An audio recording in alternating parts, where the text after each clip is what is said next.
Welcome everybody. We are going to be covering Western Europe in the Middle Ages today. Hopefully some of this is going to be a bit of a review material after we've already done our Dark Ages debate. There is a guide to go along with this lecture in today's Schoology folder. So if you'd like to open that up and follow along, I would highly encourage it. Okay, so we're going to start with the fall of Rome because, that's a big deal with this. So if you want, you can pause the screen right now and read through everything on there, but suffice to say that Rome, or at least the western half of Rome, fell in 476. It enters into a period of chaos that is often known as the Middle Ages or the medieval period. Roman rule was replaced by Germanic tribal kingdoms that fought each other for power and territory. The first 500-ish years or so of this, until about the year 1000, are typically referred to as the early Middle Ages or the Dark Ages. This is when learning was less widespread than in the Roman times and cities were in decline. Roads were in disrepair. Bartering replaces the Roman coinage system that they used to use. Coastal towns did still participate in global trade by way of the Mediterranean Sea. But again, it's important to note, I did say Western Roman Empire, right? We talked about this, or you talked about this in your debate. So hopefully it was made clear and you understand the fact that this is pretty centralized just in Western Europe, and that Eastern Europe and beyond was thriving during this time period. The last 450-ish years of this time period, from about 1000 to 1450, are considered the High Middle Ages. This is when learning and trade begin to flourish again. If you want, again, pause at any time to look at these maps in a little bit more detail, but this is in 476, right before the fall of the Western Roman Empire. And as you can see, it's going to be a lot of carving up of that territory, new borders. They're going to shift. The very top of the screen, it's kind of tiny, but like right up here, we'll show you the date. So if you want to kind of pause and look through these at all, but suffice to say, lots of changing and shifting borders throughout Europe in this time. We see some smaller, less centralized states developing in the early medieval times. The Franks, they were Germanic, established an early capital in Paris. Government under their heirs was kind of unstable. Succession problems definitely plagued them, or anyone that really tried to establish central monarchy in Western Europe. Charles Martel was a military leader of the Franks. He led the Christian forces into northern France and Belgium and Western Germany to defeat the Muslims at the Battle of Tours in 732. He stopped expansion of Muslim forces into northern Europe. Martel founded the Carolingian dynasty of the Frankish kingdom. His son Pepin, who was often called Pepin the Short, and there's a lot of debate between, well, I shouldn't say a lot of debate, but historians aren't really sure if Pepin the Short was just a name for being like young or being actually physically short. So who knows? But he consolidated power by getting the Pope to declare his right to the throne and increased his legitimacy over his rivals. So that's how they're able to be pretty successful. His son is going to be Charlemagne. So he takes over. His reign is characterized by a lot of conquest. Builds the biggest empire that we've seen since Rome. He's going to rule the Frankish kingdom from 768 to 814. In exchange for conquering Lombardy in Italy, he was named Emperor of the Romans by the Pope in the year 800. Again, really just like legitimizing his rule. His conquest is going to be huge in the spread of Christianity. Establish relative peace, encourage church-based education, uses regional administrators to help govern his empire. No real lasting centralized government was developed, and his rule was definitely foreshadowed by the coming of the Holy Roman Empire. It ended after the division of the empire among his grandsons. I am not going to play this video in here just to save time, but if you'd like, now would be a good time to pause and go back into Schoology, and there is a video in there called Charlemagne that you can watch to learn a little bit more about him. And kind of help you answer some of these questions you'll see at the top of the screen here is consolidation good, and then what happens to his empire when he dies. Long story short, it gets carved up. So, with the decline and fall of the Roman Empire, outside invaders continued to decentralize and just bring more chaos to Western Europe. Muslims moved up from the south. They were stopped again at the Battle of Tours, which I mentioned earlier. And Scandinavian Vikings, also called Norsemen, came from the north. Um, Magyars came from the east, which is Central Asia. They encroached on the Byzantine Empire soon after the fall of Rome. They went on to settle in present-day Germany, Italy, and France. It's really just like a string of invasions that continued for quite some time, adding to that decentralization. Okay, so invasions, right? If you take a look at some of the different arrows, the purple is coming up from Scandinavia. Those are our Viking invasions, and if you watch, they are really just kind of infiltrating everywhere. And then the green down here are from the Magyars, and then the yellow is the Muslim invasions. I will load this Vikings video into Schoology for you as well so that you can watch that. The Vikings, they traveled on these long ships called long ships. I know, it's very original.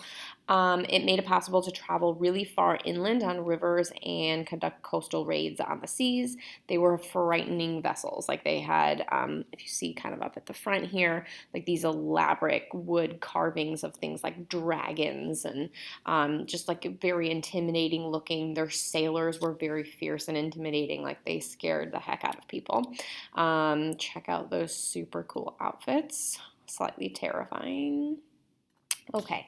While the kings were fighting, they definitely needed people at home to protect their lands, and that's going to lead us to fiefs, which fief is land that is paid to nobles by kings, and then the lords are often like these land-owning, wealthy people that promise to fight for the king.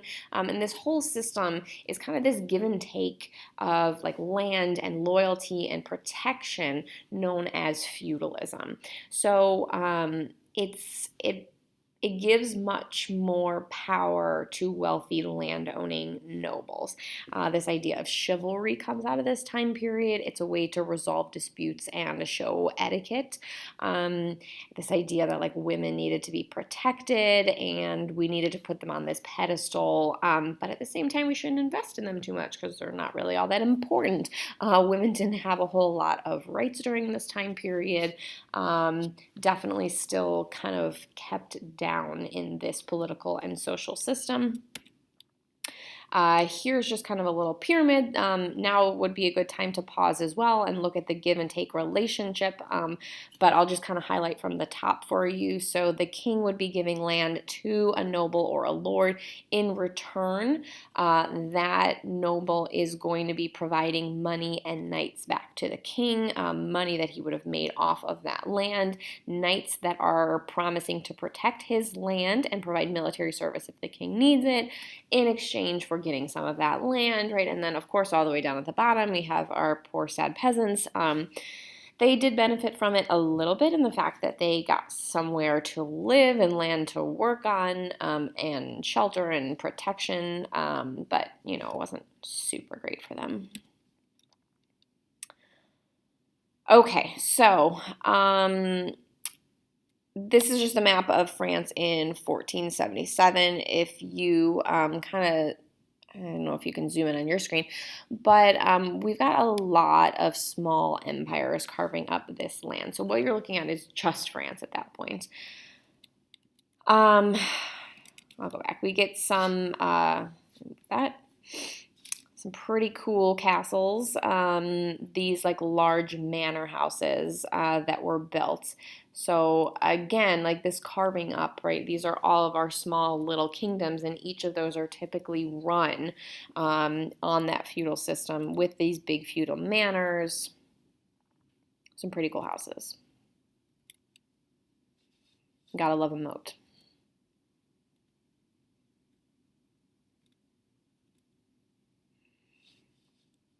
Okay, this whole feudal system works on a manorial system. So that's kind of what you see in this background here. Those houses I was showing you, right, that would have been like the big manor house that lived here. You've got fields where the peasants work. You've got a church usually. Sometimes you've got like over here, like even like a small little town with shops and like places, a market to buy things. And all of this is owned by the large landowning noble. They started utilizing the three field system. So basically, they're just rotating what goes where. So field one would have like wheat or rye to provide food. Field two, some kind of legumes, maybe barley, beans, lentils, peas, etc. It makes soil more fertile by adding nitrogen to it. And then field three would be fallow. So you wouldn't grow anything there. You would let the animals graze. So it's kind of like giving it a break, right? And then everything shifts. So like now the next year, right, my wheat would be here, my fallow land would be here, and my barley would be here. So it makes the soil more usable and definitely helped with growing a larger surplus of crops. Okay, if you want to pause right now, give yourself a little bit of a review, go through all the pie slices on the chart. All right, let's talk Roman Catholic Church during the Middle Ages.